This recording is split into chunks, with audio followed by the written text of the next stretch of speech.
The 49ers were undoubtedly attracted to Rangers because of our European reputation, immediate term and long term, short term and going back to 1956-57, the second season of European club competition as we currently know it, as we currently understand it. Rangers are in the second edition of the European Champion Clubs Cup. We get to a European final in 1961. We get to another Cup Winners' Cup final in 1967. We win the thing in 1972. We get to another European final in 2008. Bang, our holding company is liquidated. All sorts of financial troubles.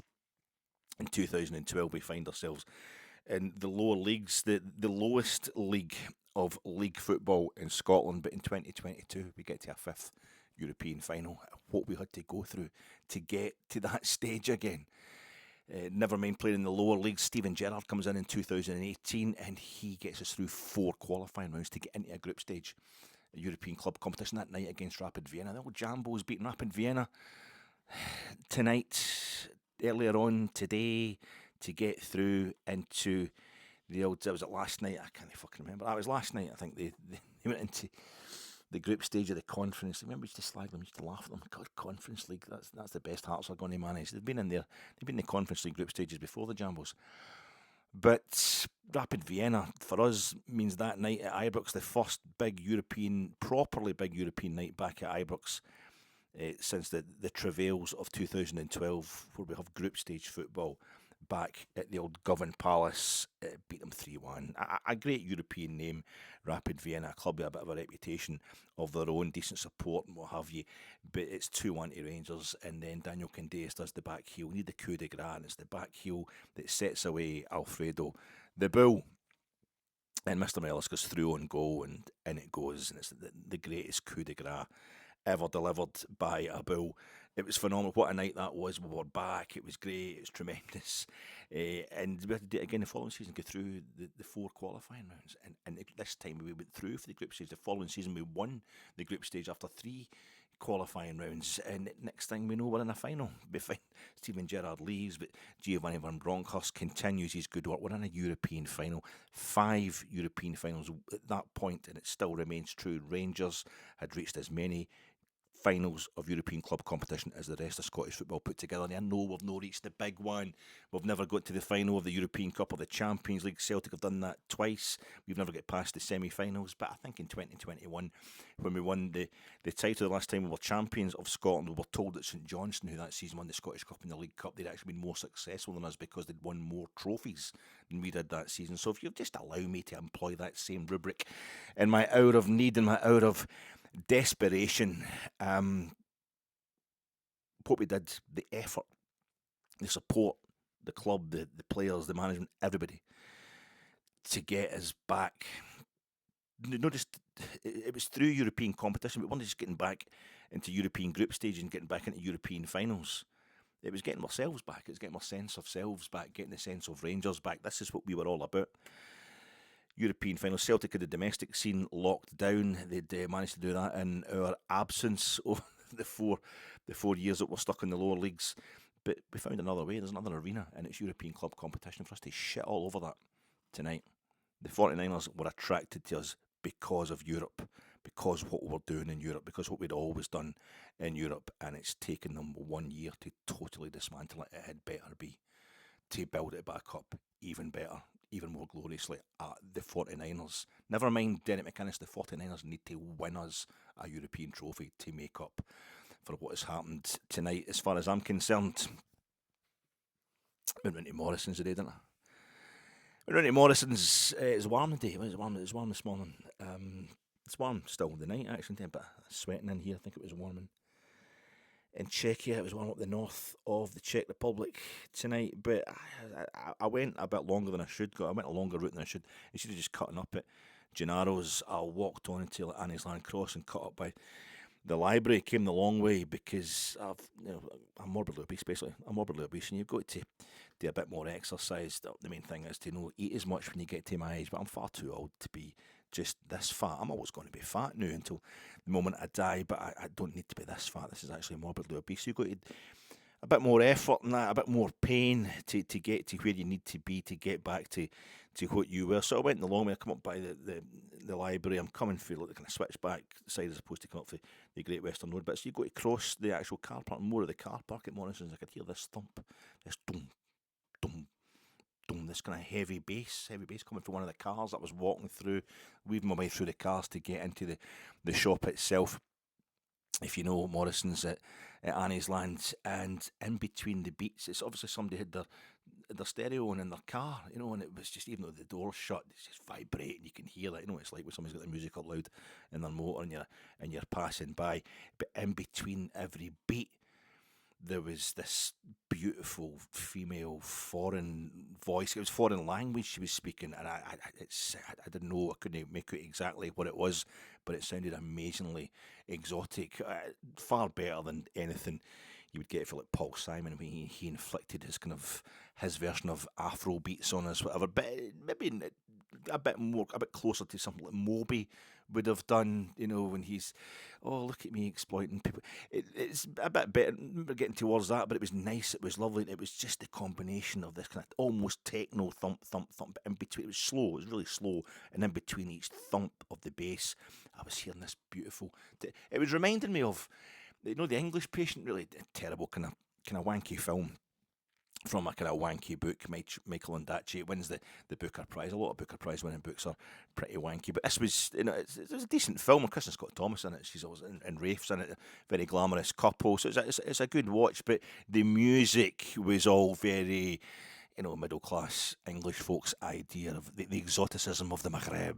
You know, of the Sahel, up North Africa during the Second World War, the mysticism of the Arabic world and all that, and it's that kind of, it was a bit like that, but only even nicer what was here in the day.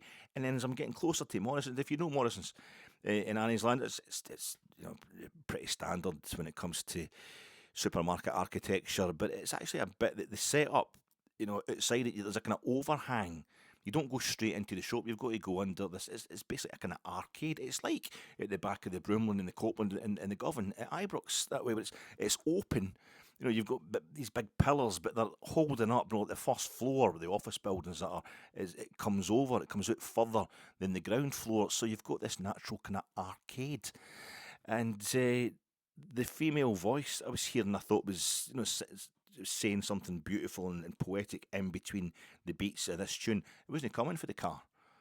The female voice was coming. It was a woman that was standing outside Morrison's, just under the kind of overhang bit, just inside the stone pillars, and she was shouting at, I think it might have been her mum, she was shouting at who was getting into another motor altogether, and I don't know what the, you know, sort of an ethnic minority, as we say. The woman wasn't white, that's all I can say, and I'm just going to sound really patronising by trying to describe how, in what way she was speaking the language. I didn't get what language it was, but I was like, that's quite unbelievable. The way it was just, she was obviously just speaking in between the beats, like by coincidence, but she's saying this, and it could be something completely horrible that she was saying, because something really prosaic that she was actually saying. In fact, the way she had the trolley and the wee Wayne, the tiny wee Wayne in the trolley, just look for a second, and I go, and she's probably going, Mum, just you go up the road. No, I'm going to take him back into the toilet. He's shat himself. He's absolutely stinking. I'm not going to have the motor smelling of shite. Just you take the motor up the road. I'll walk up. No, I'll walk up later. It's absolutely honking. It could be something a bit more prosaic. No, not quite as dramatic. I'm being dramatic for effect there, but I thought that just sums up what it's like, because you don't know, because the language is foreign. It's just naturally exotic. It's xenophilia. It's patronising as well. But it's just that thing. Even the most prosaic stuff, if it's foreign, suddenly it's more exciting, it's uplifting, it's, oh, foreign's great. Oh, what about the Rwandan genocide? You know, the Hutus and the Tutsis, you find that exotic? Yeah, woke. I'm not Mr. fucking Blue Tick on Twitter trying to make everything totally binary and all that, trying to create a rammy. You know exactly what I mean. It's just nice. When I was a kid hearing Visage fade to grey for the first time, that Devanir girlie, you think, oh my God, she's speaking German, or is it Dutch, whatever. That's Italian is absolutely fantastic. It's French. And we've got a thing in Britain where we kind of suck up the arse of the French. We find a language very exotic. But it's any kind of foreign language, any foreign at all, is really good. It doesn't matter if it's mundane. It takes you away from the domestic. You don't recognise it. It's something different. It's a kind of wee holiday you can go on in your mind. Just here. I mean, I love plenty of Scottish music, don't get me wrong. The Blue Nile, The Associates, no Billy McKenzie, and it's fantastic. That's part of the soundtrack of my life. I love plenty of Scottish music. I love Scotland, the country. It's not perfect. Obviously, no country is. To love a country is a kind of stupid thing. But you know what I mean? I'm not going to live anywhere else now. But you want, even if you love Scotland deeply, you want to get away on holiday. Sometimes the best thing about Scotland is leaving it so you can come back.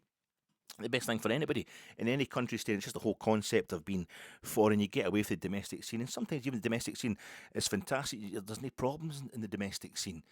Everyone's great.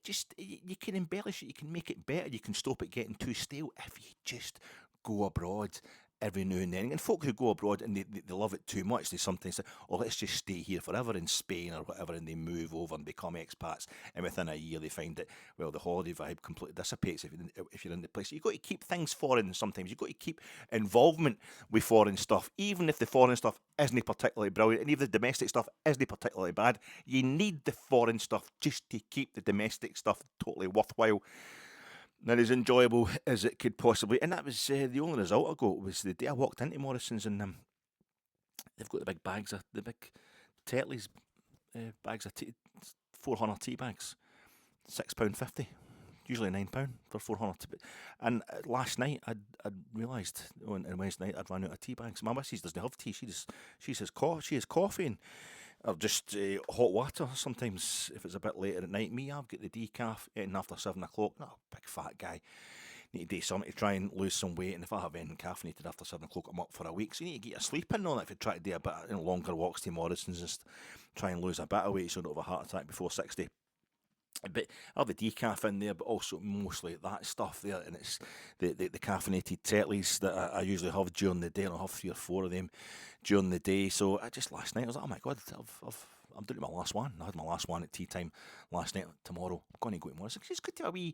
There's got to be a point to your walk. There's got to be a point to when you're going to do an exercise. You try to get back to what you were. There's actually got to be something that you're aiming for. So it makes it easier sometimes if it's not just going through endless games in the same bloody place and same teams that you've always played. It's nice to have something different to go through to get to a wee target. Make it more enjoyable past the time. And I thought, well, that's me. I've got something to get at Morrison's. I'll go a walk to Morrison's tomorrow. I'm going to get myself my tea bags. A few other things to get as well. But I'll get the tea bags. And it's like that thing. It's almost like in a real life version of that thing you do if you're talking to somebody. You've got your phone, maybe you're just talking to somebody in a room and just you get your phone by your side, maybe even in your pocket, and you say, oh, something like, I don't know, or that toothpaste I've got the new is absolutely shite, and then you get your phone up to look up something on YouTube or that, and next thing there's an advert for toothpaste. You're like, oh my god, well the same thing happened today. So the only thing the main thing I'm going for here is the tea bags. And Morrison's had shoved them all to the front door, right to the front. No, that thing, if it's a cold snap, they get all the antifreeze, the boxes of antifreeze, and they put that right at the front, so you go in and you go, oh, I need that. And they've done the same with the big bags, the big tea bags a day. I wouldn't usually get a bag that size. I've never got a bag that size before, but it's £6 for 200. The box of 200, and that's £6.50 for, and they're going to get used for 400 for twice as much. So this is an absolute result. But I had to get a few other things, and I got a pint of milk. Sorry, the 4 pints of milk, the 4 pint carton of milk. We ran out of milk as well, and then there was that big bag there, the Tetley's, and that's, you can see it's got a handle on it. I've been into it already, but you can see there's a handle in it because it's quite big. It's fairly heavy for a bag of tea bags, and I thought, but if I carry that round the road, getting one in each hand, because usually what I'll do, if I go to Morrison and come back, I'll always be getting the milk, a big carton of milk, and then I'll put the rest of the message in a bag for life, and I'll carry them in the other hand. So I've got something in both hands. So it's kind of, you CrossFit, you're walking while also doing kind of weights. I usually have to stop about 15 times because I'm absolutely knackered, and it's quite warm day. I had the shorts on, that was quite warm.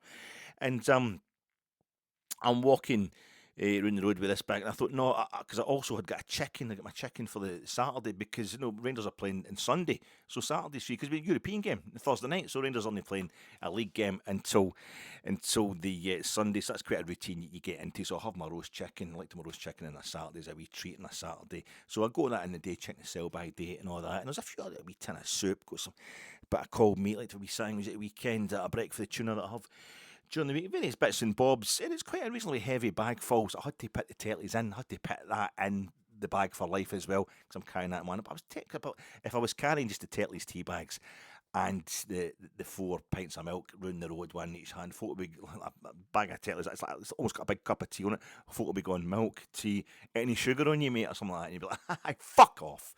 fuck off, I'm having a shit time, I don't need you in my fucking face about this. And you would, but I thought, I know I'm going to have to put it in the bag. I felt like it was a bit of a waste of the handle that was on the tea bag. I walked around the road and I eventually got up the hill back to the house, and I thought, oh no, wait a minute, that's a great result. That was getting the tea bags was a totally great result. It was something I really wanted, and I got an even better offer on it, and it was laid on for me without me even getting in touch with Morrison's to tell them that I wanted tea bags. I'd run out of tea bags. I need all my good result luck to go on something else, and it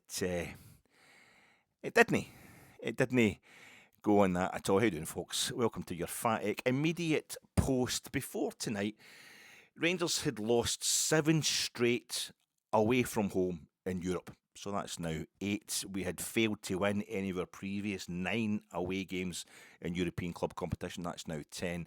And we'd failed to win any of our previous 7 visits to the Czech Republic, or to Czechia, be it part of Czechoslovakia or an independent state. So that's now going to be 8. We're not going to get a chance to do anything about any of those negative statistics for a fucking year. For a year.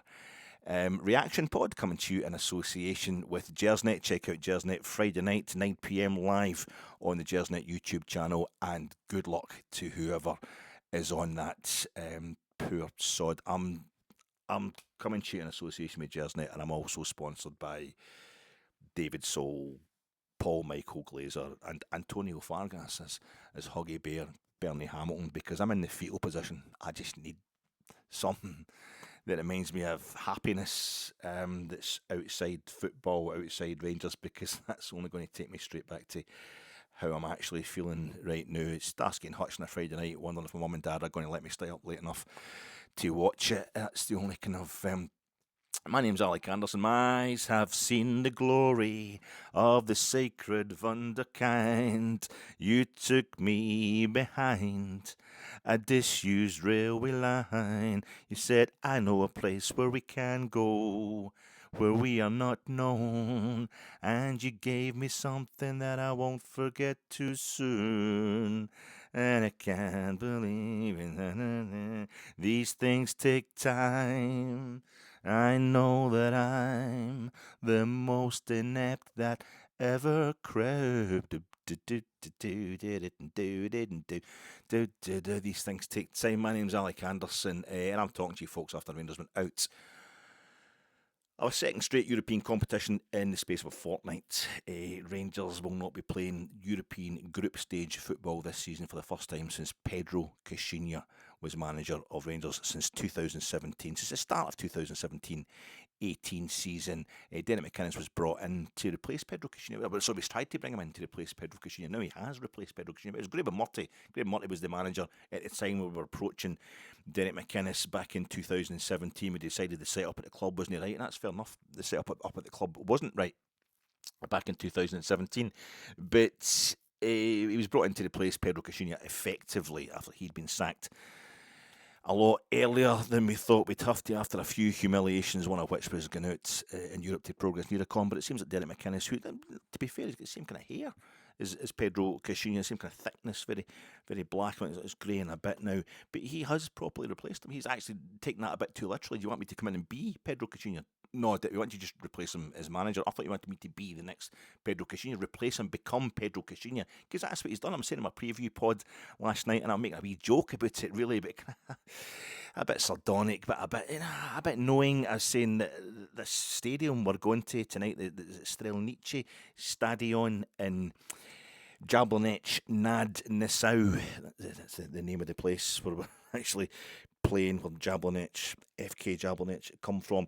That stadium, it was a wee bit sports complexy looking, and it was reminding me of the scene outside the stadium in Luxembourg with Pedro Caixhina in the hedge after our exit to Progress Neurocon, which is, I think, was slightly more, I have to be fair, in Czechia. It's a better level of football, certainly international level, and no Czech clubs ever reached a European club final.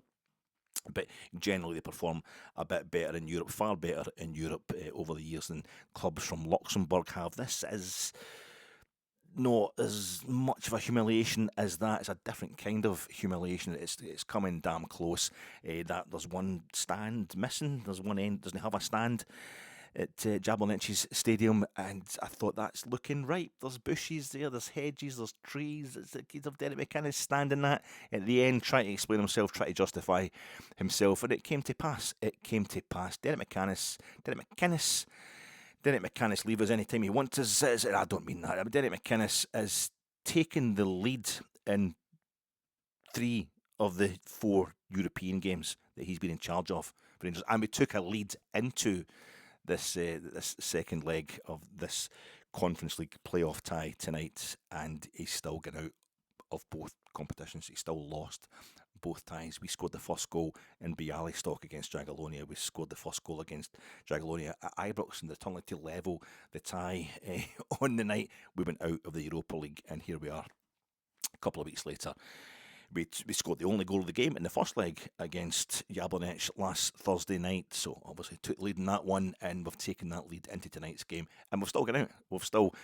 We have still gone out. We're slagging Celtic on Tuesday night. They have actually scored more goals in one game in Europe this season, and against a much stronger opponent. In their first game in Europe this season, they won 3-0 against Lask, a much stronger opponent and a much tougher level of competition. So we're slagging them, and they've actually scored more goals in one game than we've scored in 4 European games in lesser competitions this season. We're out of Europe before September. That's a bit of a misnomer, because that's what happens. You're either in, you get into the group stages in either September through to December, maybe into January if you're won the Europa League or the Champions League, but you have to go out before September. But basically, we are out of Europe altogether before September.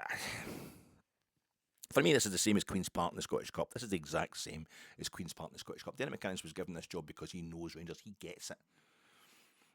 He should know what European football means to Rangers, and he scored for Rangers in the Champions League qualifier against Alanya Vladikavkaz. I was at the game at Ibrox. Derek McInnes knows Rangers. He gets Rangers. He must understand in a way that you can actually forgive Philip Clement for not understanding what the Scottish Cup meant to Rangers, the European club competition, the Cup Winners' Cup, of which we reached the very first final, and the very first leg of that final was held at Ibrox. That made a lot of European countries kind of just invent their cup competition or bring back one that had gone by the wayside before the Second World War. I think a lot of mainland European countries, the cup competition didn't really mean anything to them. It was all about the league. As far as you can see, the Coppa Italia, it's only become a bit of a thing in the last 20 years or so. It was an afterthought, really. It was just a way of getting into European competition. They invented it for the clubs so they could get into the Cup Winners' Cup. So that's, you can maybe forgive Philip Clement for coming from a culture that didn't appreciate cup finals as much as the Belgian Cup finals. A big thing now. They've all become a big thing for the 21st century, but a lot of them weren't thought of that greatly.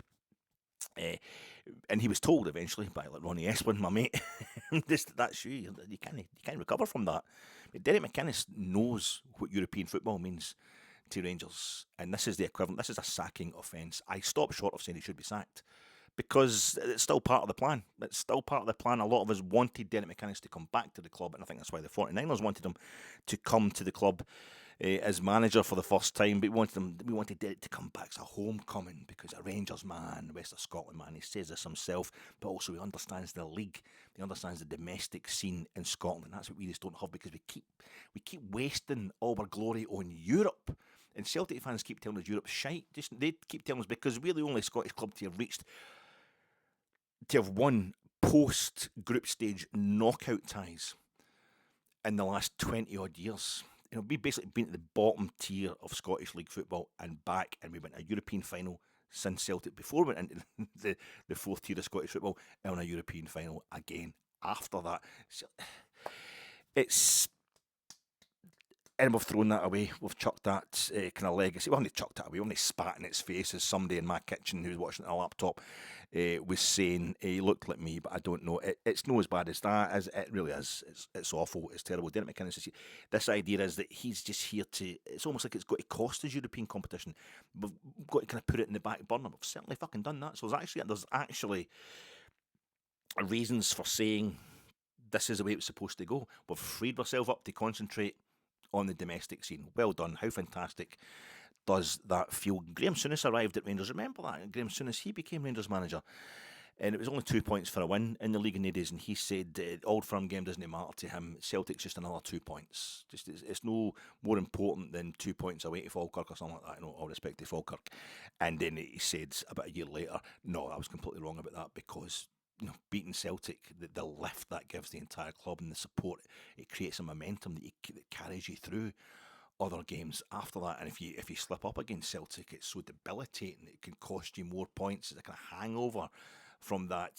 Europe's the same. I'm not saying we have to win or get to a European final, get to a quarter final, exhaust ourselves in Europe every season. But this slap in the face, this kick in the balls, this stab through the fucking heart of getting out like this, just so lamely, it's going to have a hangover. And Derek McInnes in a situation just now. He has to win at Pittodrie on Sunday and win well. He has to do a la Souness when he went out the Scottish Cup to Hamilton, who are actually in the same division as us at the time. He went to Tynecastle the following week, and we won 5-2 there in the league. It's the first time Hearts had lost at home in 18 months. Not quite the same challenge, obviously, playing Aberdeen at Pittodrie, but this is what we need. We're going to need a massive response, because Derek McInnes is just. I need a statement from the board on this one. It's board statement time. It's sack him or back him time. It's absolutely brutal. I'll still my snag. It's a snagging kind of night. It's a snagging kind of thing, isn't it? So I'll start my snagging. Let's just try and maintain some sort of normality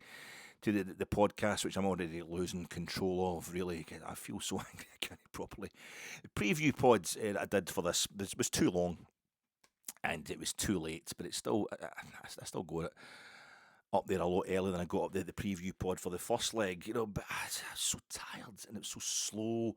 It was so stolid. It ended up being a perfect preview pod, because that's exactly how Rangers played tonight. A lot slower and very, very tired looking. Number two, I forgot to mention Parag Marath. I was going through the news. I was going through the various signings that we're interested in or we're getting over the line. Rumours about people being sold, various players and that. And I was covering up. I forgot to mention this thing that's been on the Rangers review. Parag Marathi has returned as a director. Parag Marathi, our former vice chairman, who was chairman of Leeds United, so he had to kind of step away from Rangers because of that potential conflict of interest, because we might both be in the same European competition.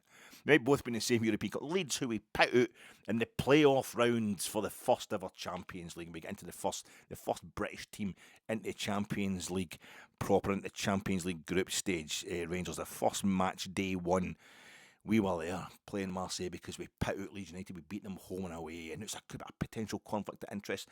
I mean, it's obviously Leeds didn't qualify for Europe this season. It doesn't really matter, but they can qualify for as much as you like if we keep playing like this, because Rangers are out of European competition. And I want Parag Marathi, now that he's back and he's a director officially again at Rangers, he better be there beside Andrew Kavanagh, and maybe with Derek McInnes here as well, explaining to us what the fuck is going on. Number three, Nico Raskin. I forgot to mention Nico Raskin in my preview pod. I actually said Nico Raskin. Was this thing with his ankle? Was this a real problem? Was it just made up to cover for the fact that Nico Raskin was having chats with other clubs? He was distracted. He wasn't going to be able to concentrate on the first leg, but it was confirmed by various sources that Nico Raskin had actually been having injections since he arrived back from the World Cup on that ankle. And I'm now doing that thing that I always tell Rangers supporters: you never appreciate what you've got until it's gone. Why don't we appreciate it? Tav was probably the worst / best example. Getting hounded all the time, and now we can't score a goal for love nor money. Why there's absolutely no creativity in the team. We can't do set pieces or anything like that. We're missing Tav absolutely terribly, but there's more to it than that. But various players that we hounded out the door because their mistakes were get more exaggerated by the support than the many things they do well. It's always bad at the football, but I think it's a social media world where everything's binary, and you can't just be kind of good, better, more good than bad. You have to be perfect, or you're scum and you have to go. And people come back to Ibrox, so ex-players, and that come back to, oh, I miss him so much. Oh, he's so good. If only we had a player like that. If only we had a player like that. I've done the same thing with Nico Raskin because of those very same reasons. him and Mo Diamandi, I actually hate it when they play well. They turn up against Celtic. They turn up for big European games. Where are they in all the other games? The games that were dropping the points to lesser lights in the Scottish domestic scene. They're disappearing because I know Nico Raskin in particular can be world class at times. It actually makes me want to get rid of him. I wanted rid of him last day. Playing the game against Bruges, I don't think he played against Bruges in the very same round of a different competition this very week last year, when it was another kind of humiliation, a different kind of humiliation, but nevertheless, it's up there. This is up there with the 6-0 against Bruges under Russell Martin. When I was given it, suck it and see. We have to hang on. We have to make sure that it's not a case of just we're going a little bit backwards so we can go a lot forwards. And you're rebuilding stuff. You're going to have to knock stuff down to build new foundations. You know, make an omelette without getting beat 6-0 in Bruges and stuff like that. So let's not jump in. That's cool heads. I'm always advising folk, cool heads. I'm really boring as a Rangers supporter, really. That's why I do all kind of stupid stories and that, to try and liven up the pod, show my emotions in a different way, because when it comes to judging Rangers, I'm actually really boringly sensible and very, very optimistic. Not tonight. I am absolute crackpot, and I'm doing that thing of Nico Raskin. Number one, I apologise for making out that you were pretending to be injured. Apart from actually more than that, there's no need for you to play for Rangers. You're risking injury. You're trying to get a transfer somewhere else, and you're risking an injury that could ruin that. You didn't care. You wanted to play for. You got us that 5-1 win. You helped in that 5-1 win against St Mirren, and then tonight, what are I given for a Nico Raskin or a Mo Diamandi having a half-arsed performance in that midfield tonight? Because there was no midfield. There was no Rangers midfield. It was almost like we'd gone out there with 9 men in the 2 spaces for Diamandi and Raskin, where they're sitting waiting for them to move into. It was absolutely awful. So apologies to Nico for that. The pre-match interview in Rangers TV, I paid £11 for that. Do you pay? I paid £11 to what? There's people. You can get in touch with them online. They'll quite happily torture you for free, and we're paying money for this kind of thing. Although that has to be said, I'm paying $10.99 to watch that on Rangers TV. But actually, it's a bit like the tellies, mate. I did get another result today, because a bit like the tellies, I got much more than I was expecting for money. I get extra time, and I got penalties, and yet I'm even less satisfied, because it's no pleasing some people. Sorry, folks, this is just it's hard to deal with. It's actually very warm in here as well, so no matter my mood, I would be wilting anyway. It's a strangely warm night. It's the fires of hell. Pre-match on Rangers TV, Derek McInnes is getting interviewed pitch side, and it looked like, I'll be honest with you, the background, he's standing with his back to the one side of that stadium that doesn't have a stand, that's without a stand. You get the breeze block wall, and there's a whitewashed concrete scoreboard behind you, very Eastern European. But look off, you can see the horizon, you can see trees, I think there's islands out there or something. You can see all sorts behind them, and the way the low sun, late summer, but it looked very, very warm. It's actually reminding me of, I think, is it Pebble Park or New Pebble Park, Anne Bank, where Anne Bank United used to play in the juniors, now non-league. They only took a few seasons out. Maybe they've folded all together. Anne Bank. I've too many concerns with Rangers these days to check out probably the non-league scene. But it looked absolutely mystical. It looked magical. The stadium itself was like a combination of, it's a bit like Odsel, Bradford Bulls play, biggest crowds ever in rugby league history. I'm going to try and talk about all that stuff. It's a bit like that, because there's stands that have been shoved into what seems to be a natural bowl, a natural oval shape. But the little corner bits that you could see in the end, where they had they had a stand behind one of the goals. The bits of the high raised bits of grass in the corner, you could see that's a bit like McDermott Park. No spaces in between the kind of square stands. It was also a bit Firhill, obviously, because there's one end that doesn't have anything, although I still keep remembering Firhill when it was fully elliptical and it had terracing at both ends. It was all the way round. It was a bit like Tehelnapol as well, if I'm going to be honest. It was a bit like Tehelnapol, which is the national stadium in Bratislava. Before it was done up, it's been completely done up, rebuilt basically in the last 5 or 6 years, I think it was. But I went there to see us play at Media Bratislava, same season at Media Bratislava, Pit 5. past Celtic to pick them out, the Champions League qualifiers, but it helped they went on to win the league, didn't they? Under Strachan, it seemed to do them no harm.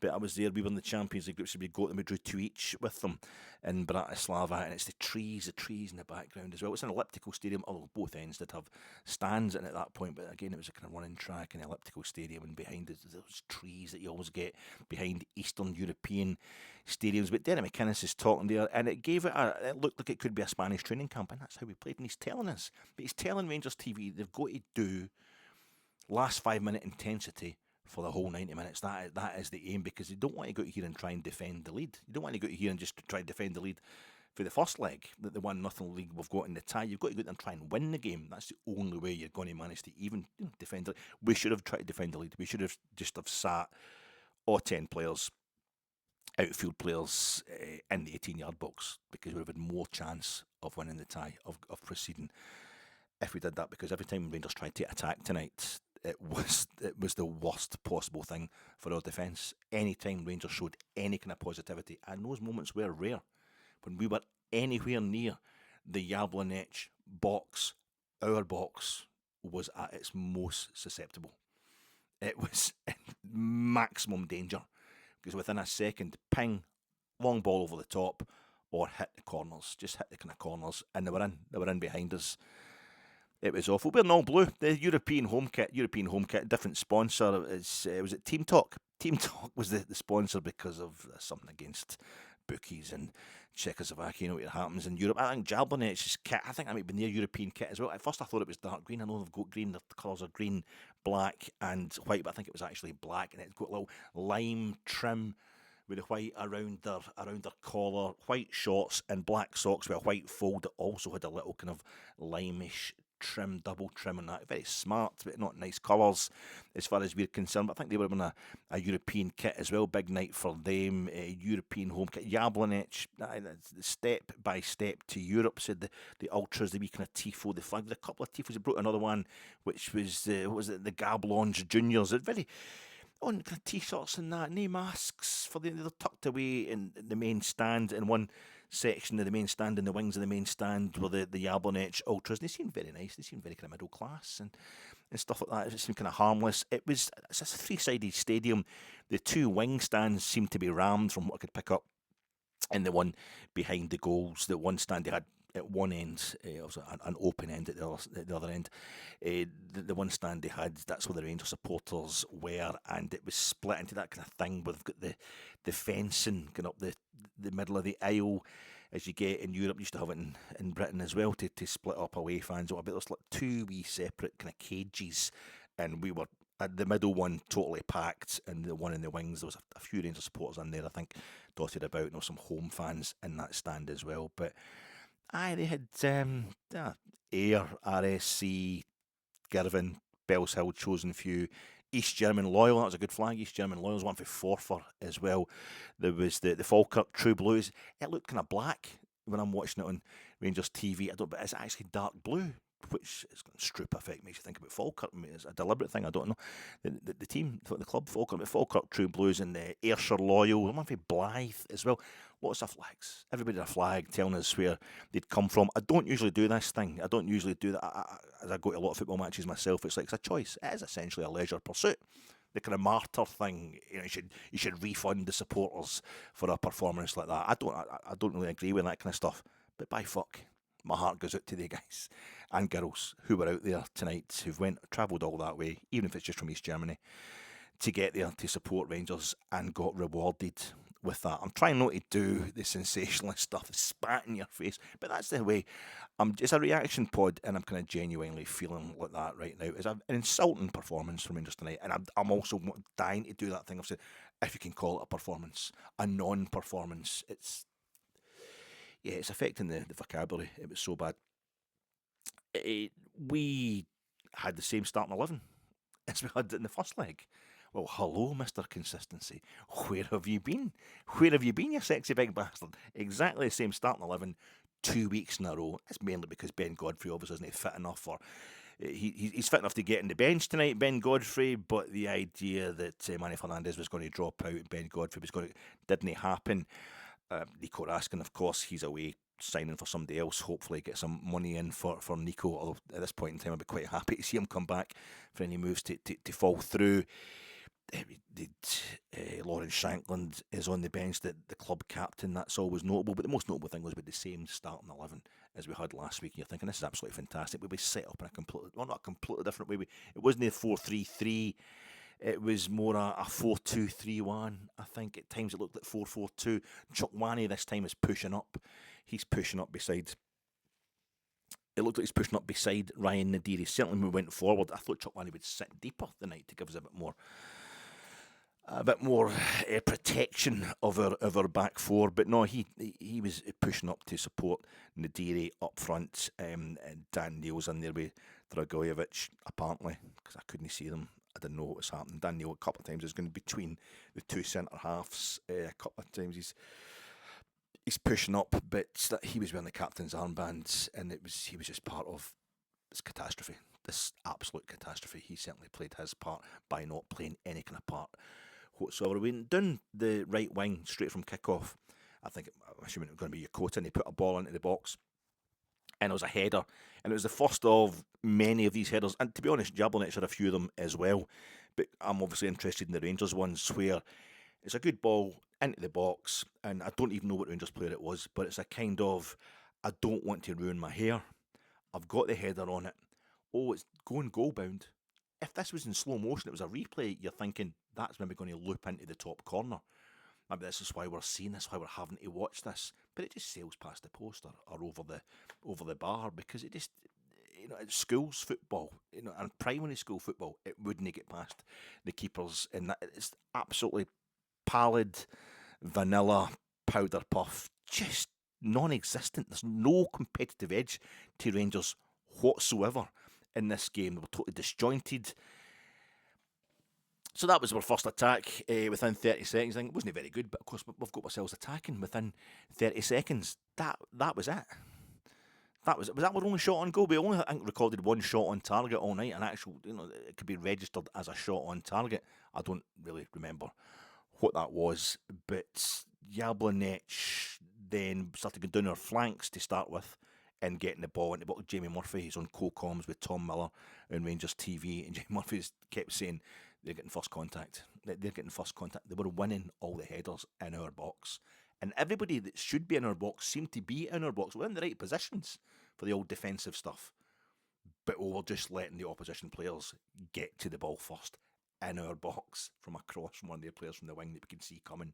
And then a bit after that, about 10 minutes after that, they started doing that thing of completely outplaying us in the middle, just going into the middle of the park and having wee 1-2s and passing it all around. It's actually difficult to find a Rangers player to pass it around, but they were just showing that we're taking the piss out in midfield as well. Not taking the piss, they weren't dominating the game. Jablonec are a really poor team, technically really poor, and that's going to sound disrespectful. I don't mean no bitterness towards them at all. My bitterness is all towards Rangers. Congratulations to Jablonec. They wanted it, they deserved it, they beat us fair and square, and they deserved to beat us by more. Probably, I don't like the deserve thing. They couldn't beat us by more because their finishing is every bit as horrendous as ours, but they were getting into better positions, and the situation they're coming from, they've only ever played group stage football once in their entire history. They've only been playing European competition since the late 1990s. They've only once got into actual group stage. It's usually a couple of qualifiers and out they go. And it was the first season of the Conference League. This is the second time Jablonec have qualified for the group stages of the Conference League. Congratulations to them. This is a massive thing for them. They don't care about how badly they're finishing. They're just going to keep going because this game is going according to plan. They're keeping it tight.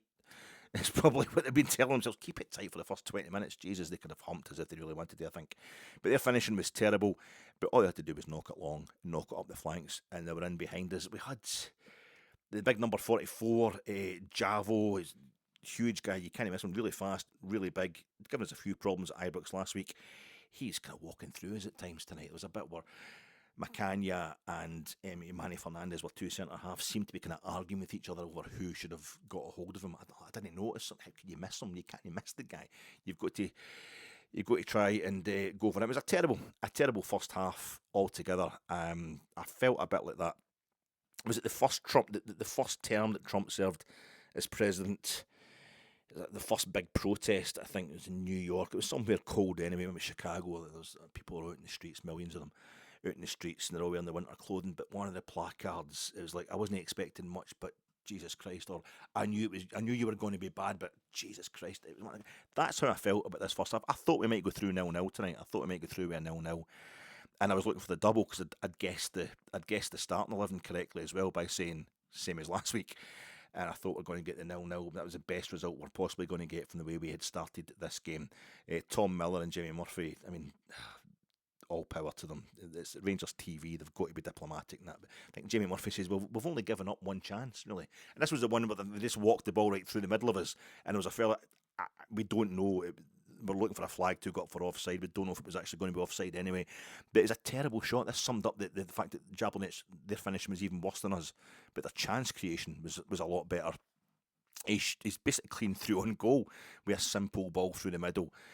Totally, our defence is absolutely nowhere. It seems to be going out of its way to get out the way of opposing players, and he passes the ball into the side netting. The fella, I don't know which striker it was for Jablonec, but this is the only one chance they had. I think they might have only had one direct shot on goal or something like that, but the chances, the build-up they were getting through as they were opening us up, not at will, but more often than they really should have been. I think Tom Miller was saying that Rangers have been relatively comfortable. That's just a lie, Tom. So I love you, mate. You're fantastic, but you were really being diplomatic there. It was awful. So we had it was so bad that we had the 3 changes at halftime. We're back to 3 changes at halftime. We thought it was getting better under Derek McInnes. We didn't even have any changes, I think, in the first leg, did we? At halftime, that was, oh yeah, here we go. He's laying the foundations. He's got to the part. I've got to take the responsibility here. I'm being, I don't know, hypocritical or just proved totally wrong. I was standing outside Ibrox like a total tit last Thursday after the win in the first leg, going on and on about the fact that I'd seen Rangers in a Conference League game. It was an Anorak hit, our 4th European competition, the 4th distinct different European competition Rangers have ever played in. I was at the very first match we played in that competition. I saw our very first goal scorer. All you hear about Ryan Nadiri in the stands these days from the boo boys and the pessimists is that's what you get for the German 3rd division. That's a 3rd division German. That's what you'll get if you go to the 3rd division for your players. And quite appropriate, Ryan Nadiri is the only Rangers player at this point in time ever to have scored in the 3rd division of European club competition in the old tertiary UEFA competition known as the Conference League. I might have been at the only game ever played at Ibrox in the Conference League. And I'm standing outside saying, it's after it, I was buzzing off the Anorak hit, but also saying it's how we expected things to be under Derek McInnes. It finally looks like it's settled in with a 5-1 win over St Mirren, which was almost too good, too many goals. The previous 4 performances, too bad, just looked totally disjointed. It's all evened itself out. It's getting calmer now. It was a very boring game, the first leg, but we weren't in any real danger. We looked very organised. We were slow. And there was a whole thing about tempo, people talking about the tempo, and I was being really bitchy about that in my preview pod, saying, tempo doesn't matter, it's about making sure all the parts are in the right place. What's the point of having fast tempo if you're going in the right direction? It's going to be slow. At the start of a rebuild, things are going to be slow. It's about making sure they're going in the right direction. We've got the right component parts, and then mixing metaphors and making it about machinery and stuff like that, we're getting faster and faster as we get more and more used to each other, as the team starts to gel. Don't worry about tempo just now, and then it's gone backwards.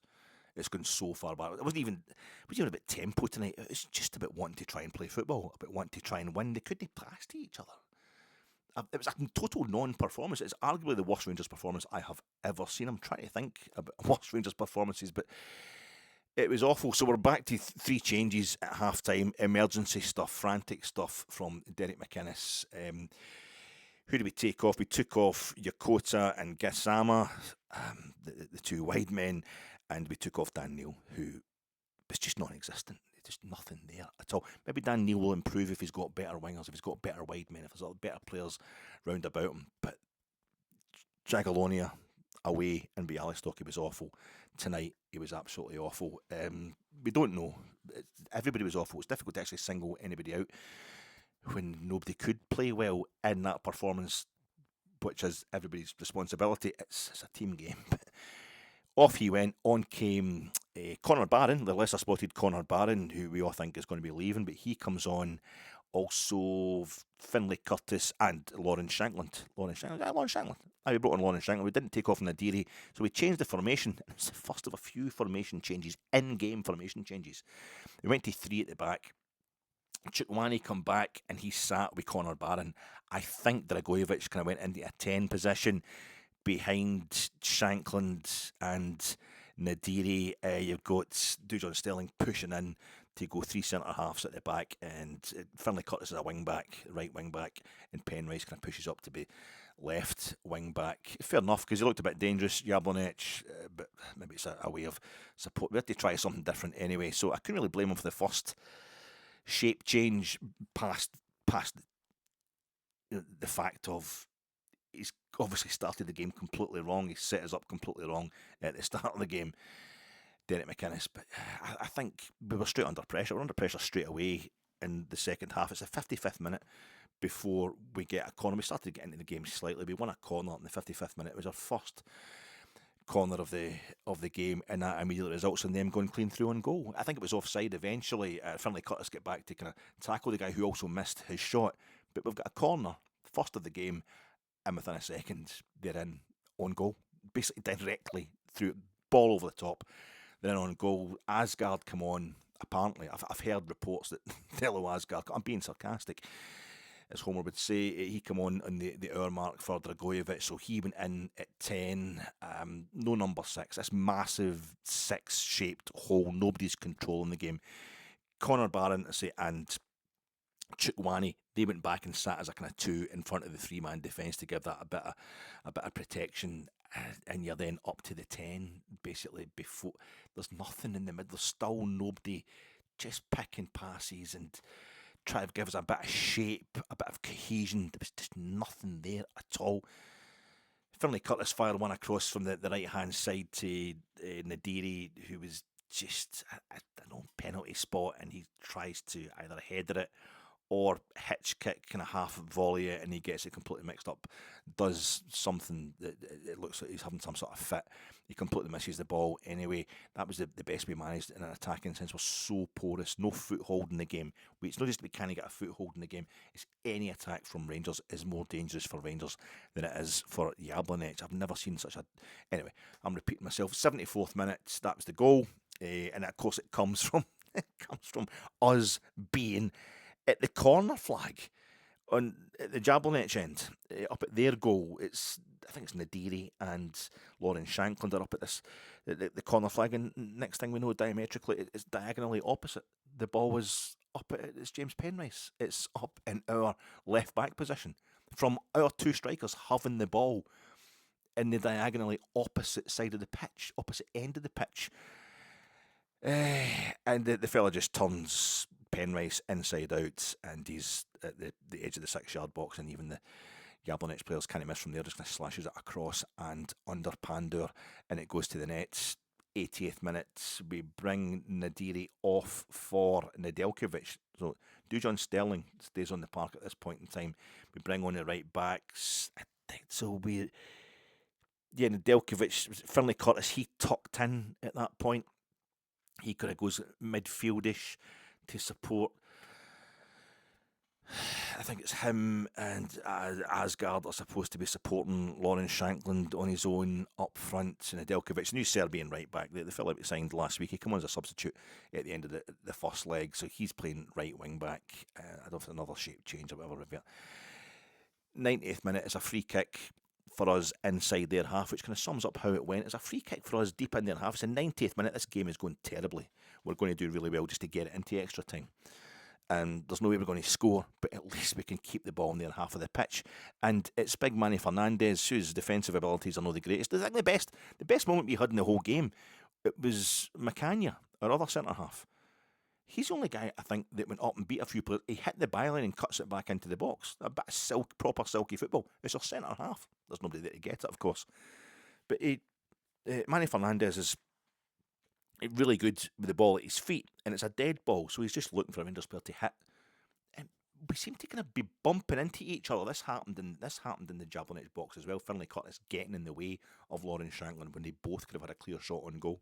They block each other in the box. It was comic caper stuff at times, but we seem to be doing this banging into each other, and then completely separating. So there was nobody fronting up, nobody wanting the ball, nobody could make themselves. I think they were trying to make themselves available. They couldn't just make themselves available for a basic pass, even a wee dink over the top. Mario Fernandes ends up just knocking the ball to an empty patch of grass, because at least there's no Jablonec player there. There's certainly no Rangers player there. There's no. I don't actually think it was his fault.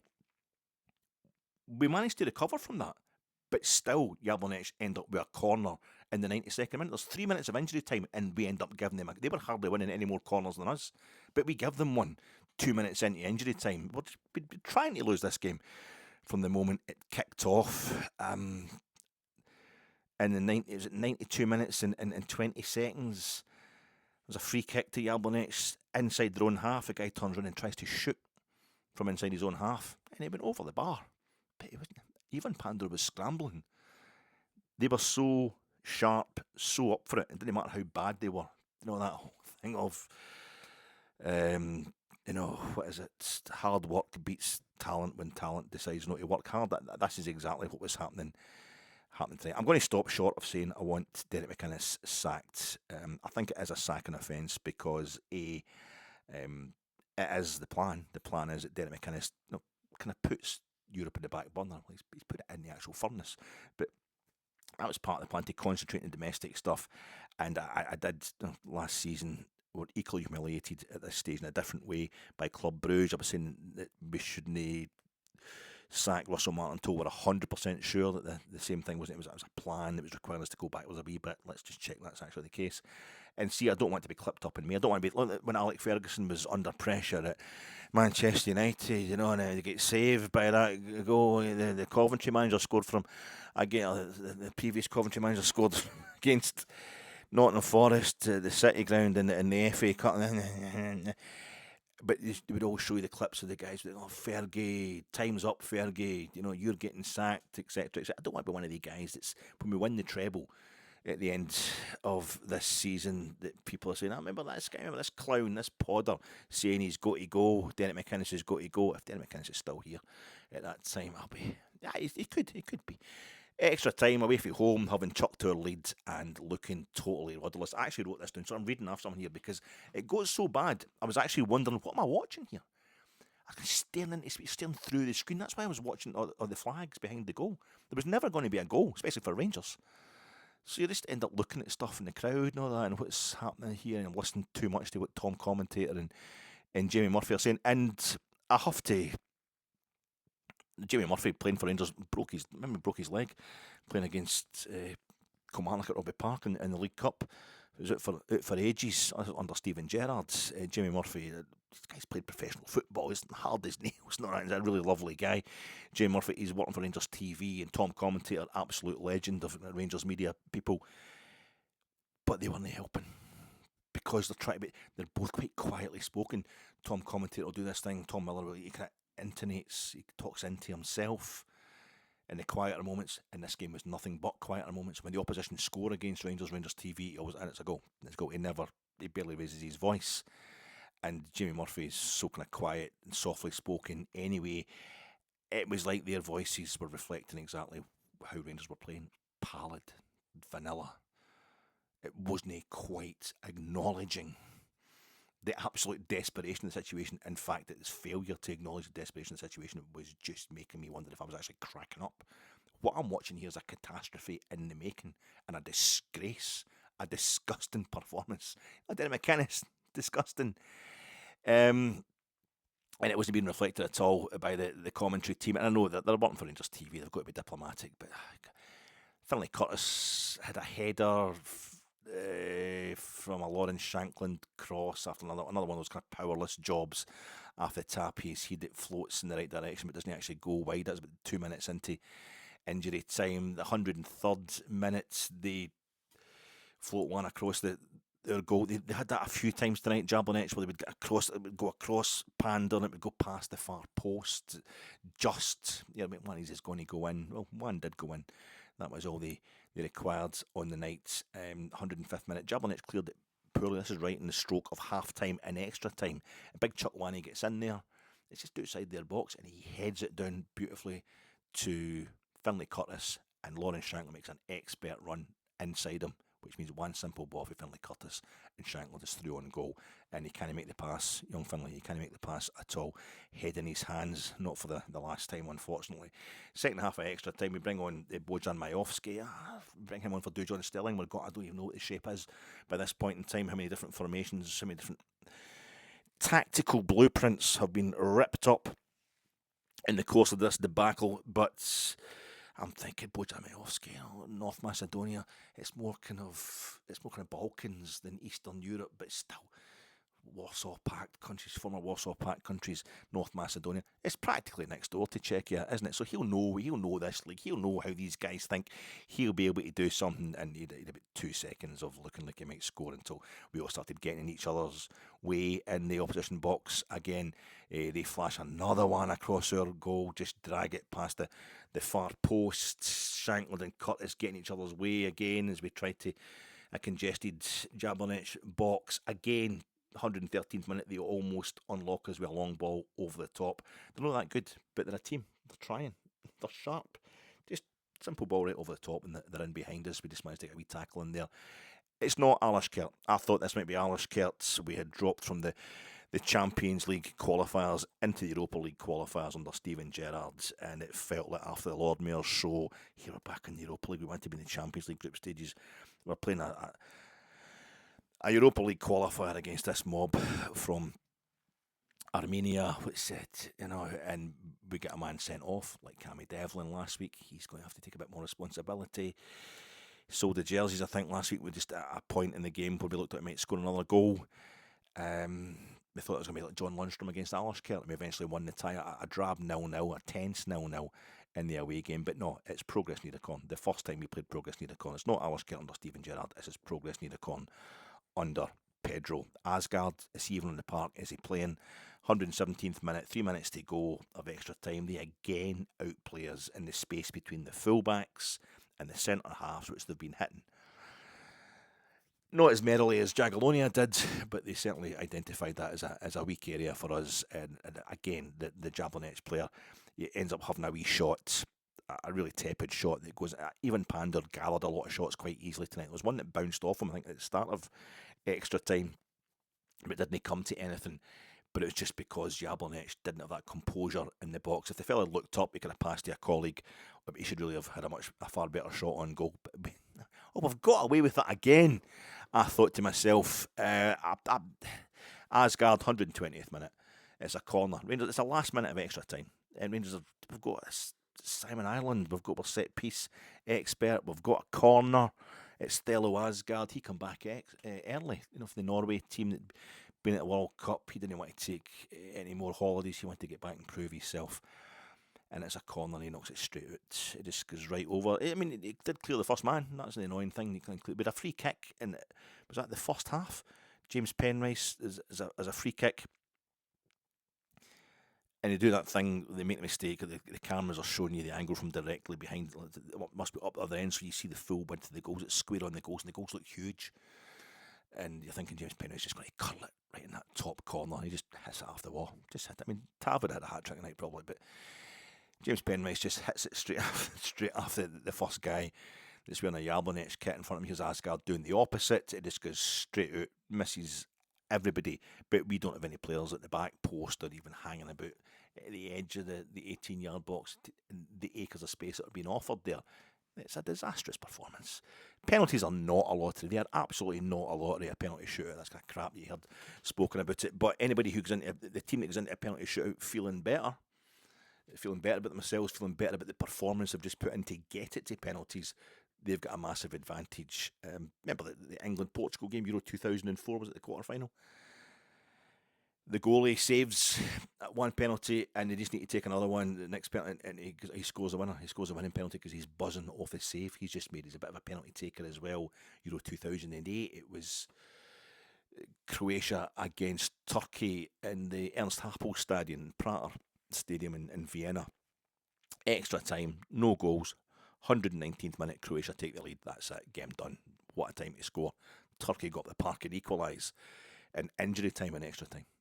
So when it goes to penalties, in Croatia, we're talking about Luka Modric, we're talking about real artists with the ball here, total technicians, the Croats. And just get gubbed in the penalty shootout because the Turks were absolutely buzzing. They were working off the vibe. They thought they'd get out, and they were elated. It was the same. It was always going to be the same tonight, even though we just added to the torture, pain. That's all it's been. We don't just lose. Get like the Scottish Cup game against Celtic.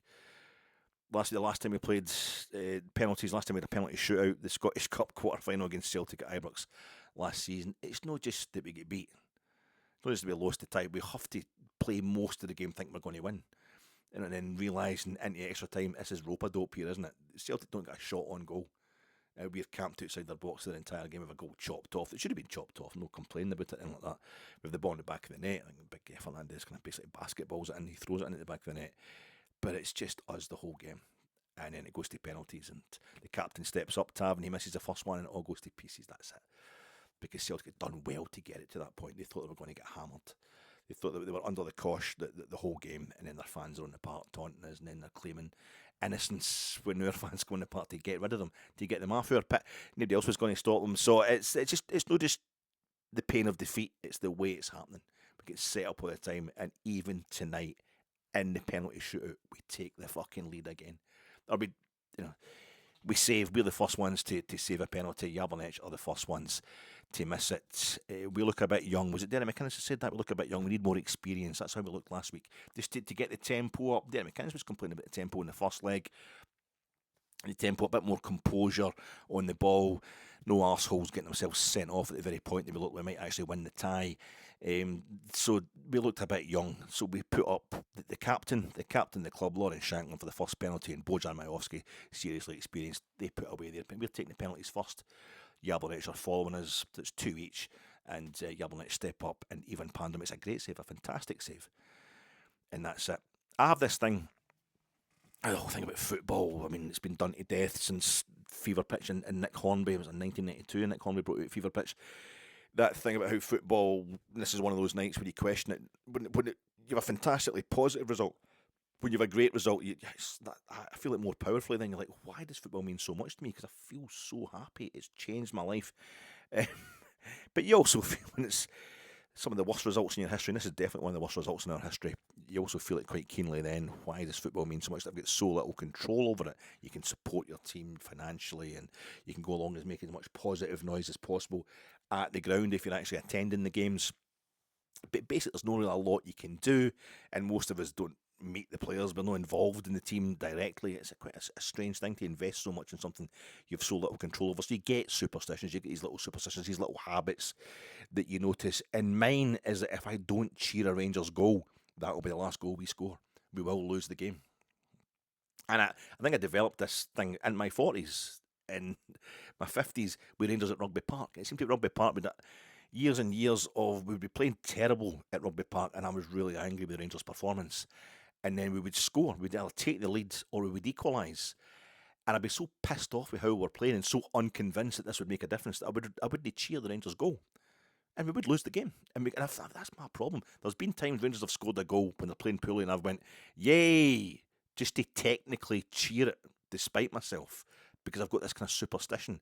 I was so angry, so disgusted, so ashamed basically of the performance, the non-performance in this game, in this tie as a whole, that when Pandur saved the penalty, it was a fantastic save. I couldn't cheer it. I didn't cheer. I'm just watching. It wouldn't have changed the seriousness of this performance, of the way we've played in this game, of the total lack of application, the lack of shape, the lack of sense of this torpid performance. So I didn't cheer.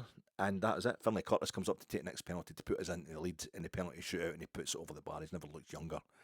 And James Penrice, did Penrice put it straight over? Did their keeper save it? I can't remember, but we couldn't get out there fast enough. We couldn't get beat quick enough in this time, and we made the mistake of doing something positive, and out we go. And Derek McInnes, if he was sacked on Friday, if it was announced that he was sacked, I'd be delighted. I would be delighted. It would make me. It would give me the head and a stick that I'm wanting right now, and that's not sensible. That's not what we want to do here.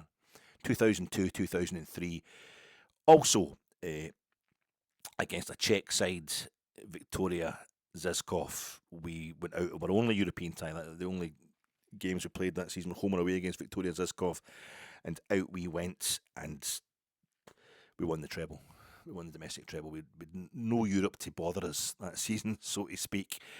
But Celtic fans would tell you, of course, that they got to the final in Seville that season. They got to the UEFA Cup final, now the Europa League final, under Martin O'Neill. But we had a guy who had a big involvement with Aberdeen. Alec McLeish was a real Rangers man.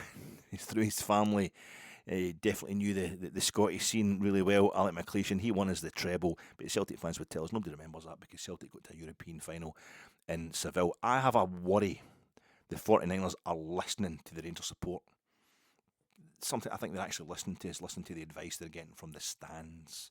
They're certainly trying to get into it, and it's good. You don't come and impose foreign methodology on football, willy-nilly. You bring some of your own kind of attitude, your own strategies to the table, but you've got to take in the local culture. That's one thing with football in particular. You've really got to absorb the local culture and make that part of what you're doing going forward. And they've really gone for that since they had the excuse to get rid of Danny Rule, the 49ers, the ownership. But I think maybe listening to us a bit too much. I worry listening to us too much, the Derek McInnes thing. I've said this before, I'm going to say it again. It bears saying now. I was worried that Rangers supporters are deciding we have to be out of Europe to win domestically. Now, and of course it's Celtic both times. Out of the 10 times Scottish clubs have reached a European final, only twice has that same club won the Scottish title. So it is draining. It definitely does have an effect on you winning the title. You know what I mean? If you go all the way to a European final, we're not talking about that. We'll just getting to the group stage. We weren't talking about Rangers being glorious. I did say after we get put out of the Europa League by Jablonec, because that is a humiliation. After everything we've done, it's because it's more just making you absolutely raging because of everything, the energy, the emotional energy, the physical energy, the players, and that to get us back into having a European reputation. Not being a force as such, but certainly getting to a European final and getting to another quarter final in 2025 was an amazing thing after what happened under Pedro Caixhina, after our years in the lower leagues. We weren't even allowed to play in Europe, and then we couldn't play in Europe because we couldn't do well enough in any competition to qualify for it. It's making me, it's absolutely raging after what had happened as going out so meekly to Jablonec, ruining our Europa League legacy. And I was saying the only way to make up for that is by getting to the Conference League final or winning the title, winning the SPFL Premiership title this season. Maybe it's about OTT, but it is the only way to make up for it. The only way to make up for this tonight is to win the treble. It really is the only way to make up for it. As I say, the 49ers should be winning as a European trophy to make up for this, to make up for what they've done the past 2 seasons. And it has been this season and last season. This awful run. We've now got, thank God we did actually get a win. It means a lot to me, these statistics. That's what Europe means so much to me. We did actually win 1 game out of the 4 we've played in Europe this season, but that is 2 wins, I think, in our last 15 European matches. 2 wins out of the last 15, and that has happened since the 49ers came in, and they only came in just over a year ago, not just over a year ago. Officially, I think it was June 2025. Well, not even at the end of August 2026, and that's the kind of record we're building up because it's really easy to play a lot of games in one season in Europe now, and that's what we're used to doing. But last season we started having this awful record in Europe, and now we can't even get to that stage where we can have a long unwinning run in one season because we're out after 4 games. But I have this fear, and I've had it for a while, that the people who are telling the 49ers what to do, and they seems to be the Rangers support at large, they're only going to hear the loudest folk. They're only going to hear the people who've, they kick up the biggest stink, and there is a very loud section of the Rangers support that seems to be, and I might as well just say this because it's an awful night anyway, I might as well make a big arse myself as the Rangers team have tonight. They seem to be guided by what Celtic fans are telling them, and that how Celtic fans are disrespecting any Rangers achievement seems to make them think, right, we need to do something. We need to take these Celtic supporters' slaggings, and correct them. Celtic supporters are telling us that our European achievements don't count. It's all about winning the league. Right, well, we better start winning the league. Number one, you never, that doesn't mean you stop winning in Europe. You never give away something you're doing well. You hold what you have, particularly when you're coming from the situation we were in 2012. You're not making it. You're not winning in the domestic scene, and we certainly aren't. We certainly haven't done enough in the domestic scene since we come back into the top flight. But that, when you get to the point where you think that you need to stop doing what you've been doing in Europe, where we need to stop achieving and setting, just basically being the main Scottish force in European competition, it counts for as much, if not more, than the domestic scene.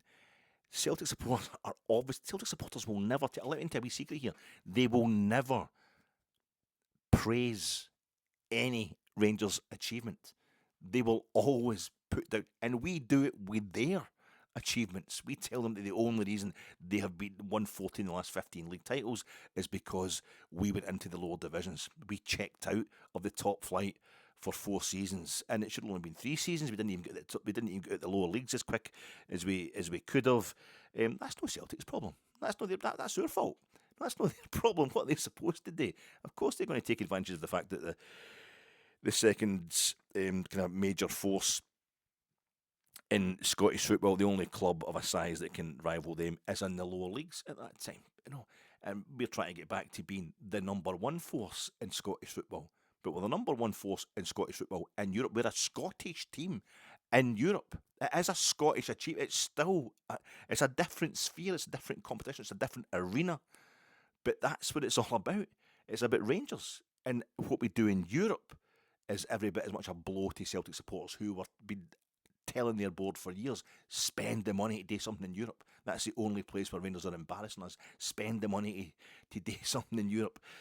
And they don't, and that's leading to the stress that's there. If Derek McInnes knows Rangers, if Derek McInnes is a Rangers man, he knows how to play this game, he knows how to play the old firm game and that kind of thing. Why is he not able to make us take full advantage of Celtic's own calamity in Europe this week? Why can you not follow that up? Why is it not? You don't give away what you're doing well. You never denigrate that. You never get to the point where you think the only reason we're not doing one thing is because in football, because we're doing another thing far too well. You keep doing the thing you're doing well. You keep doing that well, and you find out how to spread it into the things that you aren't doing well. You don't. It's no a swap. It doesn't work like that. If anything, our European achievement has been the basis. It's been the springboard for us to go on and do stuff domestically. I'm worried that people actually see it as a case of we have to. Rangers, Celtic fans were telling us after the final in Seville where we lost on penalties in the Europa League final, oh, we're losers. Oh, you're lifting it. Rangers with that meme, the little thing. It's a guy lifting no cup. He's on a podium and he's lifting no cup in front of his teammates. It's you've won nothing again. Well done, but you're the best at it, kind of thing. You congratulate yourself for doing nothing. We know how Celtic fans behaved in 2003 when they got to a final and they didn't even get to penalties. They lost it in extra time. In Seville, the same final, basically competing for the same trophy, they made out that they had a much better season than us, and everybody seems to have taken that at face value. If we win the treble this season and Martin O'Neill gets them back to another European final in the Europa League in the same competition, that's all it will be held about at the end of the season. That's all we'll be talking about, and Celtic fans will be telling you it's about achieving in Europe. That's the only thing that counts. Shove your treble.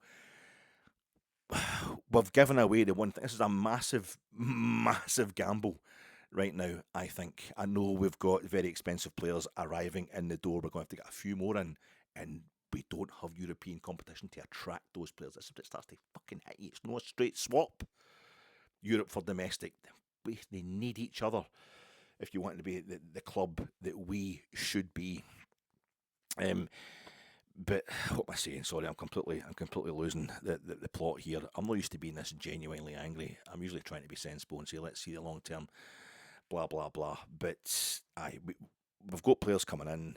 They're going to make things better. But for me, Derek McInnes has got to go and win at Aberdeen, and he has to win at Falkirk as well. Or else he's in sacking territory straight away. But it could happen. We could end up winning the treble this season. We don't have the distraction of Europe at all. And I think financially, if we had qualified for the Europa League, if we'd actually beaten Jablonec and actually end up in the Europa League group stages this season, it would still, the hit we would have if Celtic could get into the Champions League, the financial win they would get over us through that scenario is far greater than what they're getting now. Celtic being in the Europa League and us not being in Europe at all, it's not as bad a hit. It's not as bad a financial hit. It's certainly one the 49ers can and should be bridging the disparity in what Celtic will make from Europe this season and what the 2 pence we've made from the 2 home games we've had that weren't even broadcast by any major television station. But it's just what it does to the prestige. We're in this kind of limbo land now where we've done the thing. We've got rid of a positive thing, Europe.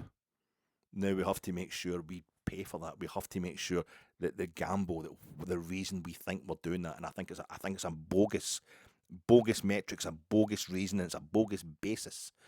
Not that we deliberately went out of Europe, but this is the plan that people were talking about with Derek McInnes. He's got to concentrate. We've got to get back to be champions of Scotland again. We've got to start winning things domestically, and we have. But it was almost came with the kind of add-on. I dump Europe. McInnes, we're not expecting him to do it in Europe. It's all, but that means you're going backwards. You should never deliberately go backwards in life, and certainly no in football. Anyway, you need to be giving it 100% all the time.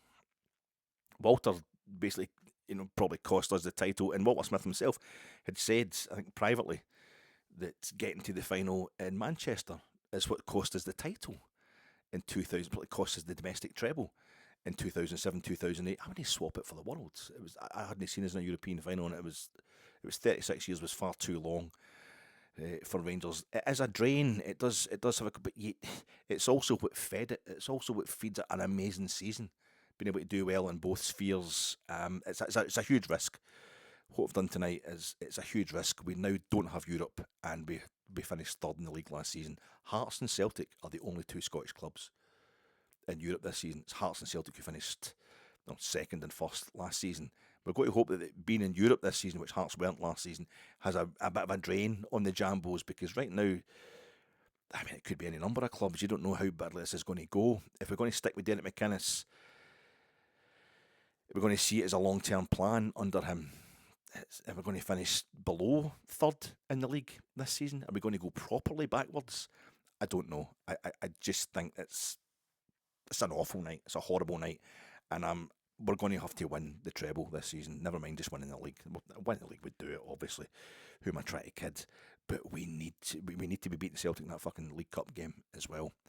And that's after having beaten Aberdeen at Pittodrie and beaten Falkirk in Wednesday night. This is something he needs to do, Derek McInnes, because this is one of the shittiest nights of my life as a Rangers supporter. That'll do us there, folks. I think I'm feeling I'm really tired. It's really warm in here. This is getting really slow. I have a funny feeling I'm going to watch this back, and I will be talking really ponderously. So that's just me being perfectly in sync with my team. Slow, stolid, unentertaining, and just a whole lot of fucking depressing bad news. I'll talk to you hopefully before Aberdeen.